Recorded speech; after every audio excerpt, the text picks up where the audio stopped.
Assalamualaikum warahmatullahi wabarakatuh. Alhamdulillahirabbil alamin. Wassalatu wassalamu ala asrofil anbiya'i wal mursalin sayyidina Muhammadin wa ala alihi washabbihi ajma'in. Qala Allah ta'ala fi kitabihil karim, syahru ramadhan alladzi unzila fihil qur'an hudal linnasi wa bayyinatin minal huda wal furqan faman syahida minkumus syahra falyasum. Amma ba'd. Puji syukur alhamdulillah, pada hari ini kita bisa bersama-sama bersua meskipun tidak secara langsung di bulan Ramadan yang mulia ini, di bulan Ramadan yang penuh berkah ini, di bulan Ramadan yang kita semua sudah lama menginginkannya untuk bertemu dengan bulan Ramadan. Sejak bulan Rajab kita berdoa bersama-sama, Allahumma barik lana fi Rajaba wa sya'bana wa ballighna Ramadan. Tentu kita semua tahu bahwa Al-Quran adalah petunjuk paling utama bagi semua umat manusia di samping hadis, ijma' dan qiyas. Dan disitulah semua jawaban persoalan kehidupan itu akan terjawab di dalam Al-Quran ini. Para pemirsa yang saya banggakan, di luar kemuliaan terhadap turunnya Al-Quran di bulan Ramadan ini, di bulan Ramadan pula Allah memberikan satu malam yang jauh lebih baik daripada 1000 bulan, yaitu malam Lailatul Qadar. Malam yang lebih baik daripada 1000 bulan, dan semua umat Islam pasti berharap bisa bertemu dengan Lailatul Qadar ini. Yang ketiga, bulan Ramadan juga dijanjikan oleh Allah pahala puasanya, bahwa pahalanya orang yang puasa itu adalah Allah yang menentukan. Aku sendiri, itu menurut Allah, yang akan memberikan pahala terhadap orang-orang yang puasa. Kemudian yang keempat, di bulan Ramadan juga ditingkatkan pahala semua amal kebaikan yang dilakukan oleh umat manusia.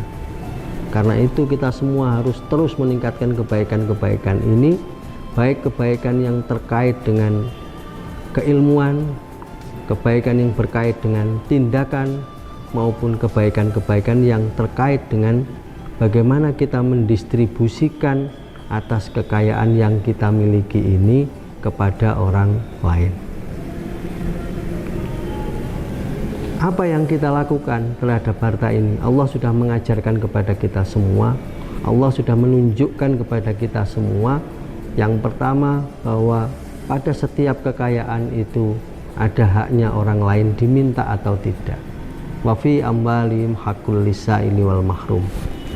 Karena itu kewajiban umat manusia adalah mengamanatkan, menjalankan amanat atas kekayaan ini untuk tidak hanya dipakai pada dirinya sendiri, tetapi sebagian didistribusikan kepada pihak lain. Kenapa? Karena itu memang haknya orang lain. Jadi harta yang kita miliki bukan satu-satunya milik kita, tetapi ada amanat yang dititipkan oleh Allah untuk kita berikan kepada orang lain. Amanat itu kita berikan dalam bentuk apa? Dalam bentuk zakat.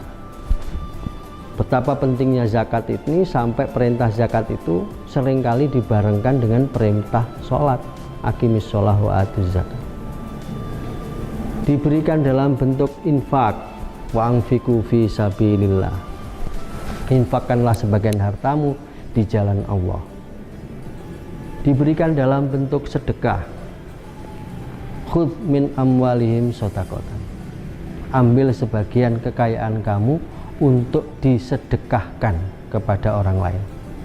Dan kita tahu semua berdasarkan hadis, sedekah yang paling baik itu adalah sedekah yang dilakukan di bulan Ramadan. Karena itu, mumpung kita bertemu dengan bulan Ramadan, maka kita harus memperbanyak sedekah kita kepada orang lain, mendistribusikan harta yang diamanatkan kepada kita kepada orang lain. Tentu perintah ini tidak hanya memerintahkan kita bersedekah, tetapi sebetulnya perintah ini juga mengandung banyak hal. Yang pertama, sedekah itu bisa menjadi tawasul kebaikan yang kita lakukan saat kita mendapatkan kesulitan. Dalam sebuah cerita ada 3 orang yang karena berteduh di dalam gua kemudian tertutup oleh batu, tidak memungkinkan untuk keluar. Maka 3 orang ini kemudian satu persatu bertawasul atas kebaikan yang dilakukan. Ya Allah, kalau Engkau mengakui kebaikan yang telah aku lakukan, maka Allah akan memberikan pertolongan kepada saya. Dan ditunjukkanlah kebaikan itu. Maka batu yang menutup gua itu pelan tapi pasti terbuka, sampai 3 orang itu kemudian menyampaikan tawasul kebaikannya, dan kemudian batu itu terbuka, 3 orang itu bisa keluar dengan selamat dari gua itu. Itu artinya yang pertama bisa tawasul kebaikan. Yang kedua, sedekah itu juga bisa sebagai amalan yang menjadi obat dari setiap penyakit. Ada banyak hadis yang diungkap dan disampaikan oleh Rasulullah bahwa ketika kita mendapatkan ujian berupa sakit, maka bersedekahlah. Yang ketiga, sedekah itu dapat mengurangi kesenjangan di antara kehidupan sesama umat manusia. Yang kaya mendistribusikan sebagian rizkinya kepada fuqara masakin, kepada anak yatim. Para pemirsa yang saya hormati, itulah beberapa keutamaan sedekah yang sebetulnya masih sangat banyak keutamaan-keutamaan yang lain daripada sedekah.